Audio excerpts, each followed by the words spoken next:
Hey, how's it going? I'm fine, thanks. In fact, I'm fantastic. Doing really well on this Sunday afternoon. It is what, December 9th? Is that right? It is. December 9th already? Oh my goodness, Merry Christmas.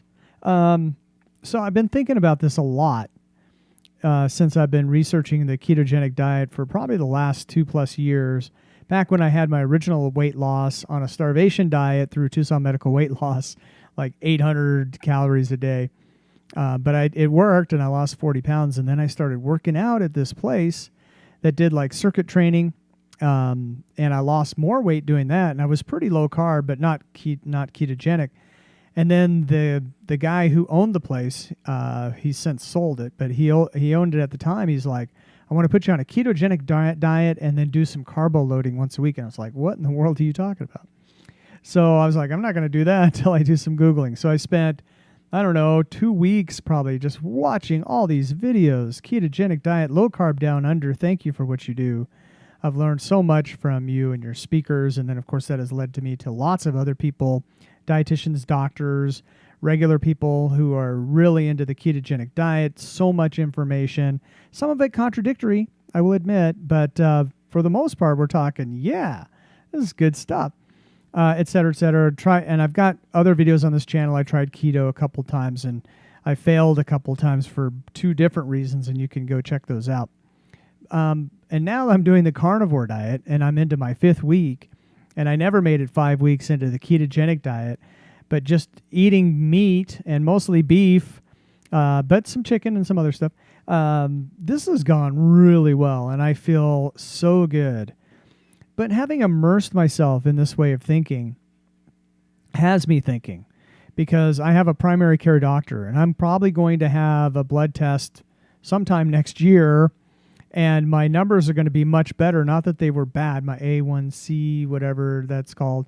I always want to say A1C13. A1C was pretty good. So I'm not pre-diabetic, which, being 50 pounds overweight at the time I had that test, you would think, I was thinking I probably would be, but I wasn't, thankfully. But my cholesterol was a little bit high, which, of course, they're worried about. And since then, I've learned maybe that's not a big deal. But then what's going on with your LDL and your particle size and all that stuff? And it's like I've just come to realize that it's like the Matrix. The ketogenic carnivore diet is like being in the Matrix. I watch cartoons right now. I watch commercials right now for all this food that's supposed to be good for you, like some sort of whole grain bran cereal that's heart healthy. I'm like, what? It's like I took the red pill and I've gone down the rabbit hole, and it's just such a different way of thinking and being, and the rest of the world kind of thinks you're crazy, but you're like, can't you see it? The government's diet is killing you. So it's like Morpheus offered you, do you want a red pill or a blue pill? And if you take the red pill, your life will never be the same. And that's kind of what's happened, right? It's really crazy. So who would be the Morpheus character in this play? Maybe Dr. Atkins, at least for me, right? When I was a kid growing up in the 70s, I heard about the Atkins diet, and people were saying how crazy he was and all the meat's going to kill him and all this stuff. And he ended up slipping on some ice and hitting his head, poor guy.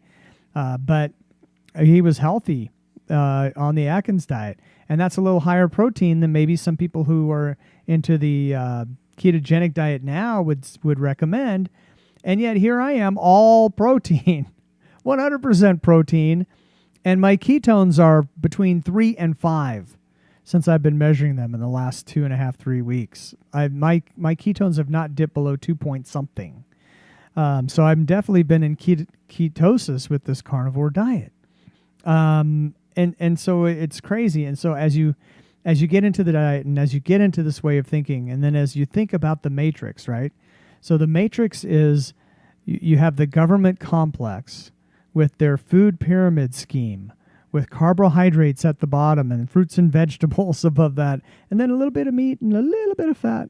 And you flip that upside down and you're outside of the Matrix, right? You're eating all these fat and protein and animal fat and stuff that's supposed to kill you. And you go to your doctor, and it's like your overall cholesterol is high, but your triglycerides are great, and your HDL is fantastic, and you have no problems. In fact, your gout's gone away and your psoriasis is gone, and your thyroid problem is cleared up, and you don't have arthritis anymore, and you've lost a ton of weight, and you feel better than you have in your whole life, and you're sleeping so much better, and you're having all these great vivid dreams, and excuse me, I'm half Italian. All the things are better in the Matrix, but Anderson keeps showing up. Anderson keeps showing up as your doctor, or the media, and they want to fight you on your diet because it makes no sense to have all this meat all the time. You have to have fiber. You have to have vegetables. You will die if you don't. Turns out you won't. And so, who is Neo? I thought about this. Who is Neo? And Neo, just like in the original Matrix, is kind of a reluctant figure, I think, in this play. But Neo would be Michaela Peterson. Yep. Her dad, Jordan, became famous or infamous, depending on how you look at the whole situation, but certainly had a lot of notoriety over some other issues. And then he goes on Joe Rogan, the Joe Rogan Experience, who has millions of subscribers and viewers, and so does Jordan Peterson, and the two of them together, I don't know how many people have watched that interview, and Joe asked him, "You've got a weird diet, aren't you?" He's like, "Yeah, I only eat beef." And he starts talking about how it's not his area of expertise and how he thought it was crazy too. But his daughter, Michaela, had all these autoimmune problems, half from him and half from his wife, and she got the double whammy genetic disaster. And, she's playing around with her diet so she doesn't die. And she comes up with all beef and her symptoms are gone. It's like a miracle. And millions of people hear this story and they start trying carnivore. It's like all these people, Neo leading the way as the rest of us go, hey, this carnivore thing sounds like a cool deal, especially a lot of people that were already on the ketogenic diet, taking another step, see how it goes, fun to play around with. Other people are like, they're hearing all the benefits for autoimmune disease, so they're getting on board.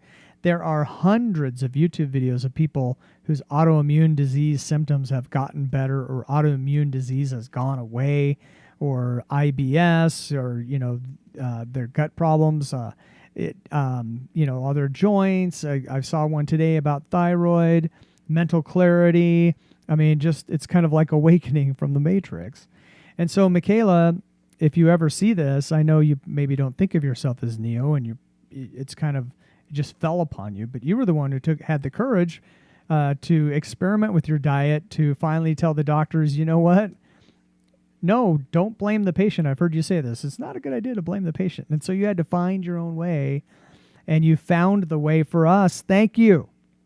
And so it's pretty amazing. And so then you look at, how the government back in the day would have, it's pretty easy for them to propagandize, and it's pretty easy for them to not tell us the whole truth about things. It's pretty easy for them to be the authority and disseminate it through ABC, CBS, and NBC and Time Magazine. And that was pretty much the media, right? Back in the day. Things have changed. So now, I don't know who watches TV anymore. I mean, I have the football game on, so I watch some TV, but I don't watch a lot of news, a little bit of local news. And I'm old, right? My son's generation, they don't watch TV at all. What do they watch? They watch YouTube. We all watch YouTube now, and we're teaching each other, and there are experts on YouTube, both, credentialed, like doctors and dietitians that are on board with at least the ketogenic diet, and some even with the carnivore diet. And then you have other people that are just smart people who can figure things out. I'll just throw this in there. I'm an award-winning journalist, so I may not be an expert in something, but I've been trained, or at least practiced for years, to go out and get a story and consider all sides of the story and present it to people, and they can make their own conclusion. Well, in my own life, I can do the same thing and come up with my own conclusion for myself. And so I decided to try the carnivore diet, and it has been amazing. And so the government and the food pyramid scheme and the all the different agencies, the UN would be included. I think I'm going to do a separate video on taxes. They can't keep the information quiet, people that are benefiting from these diets are speaking out about how they've benefited.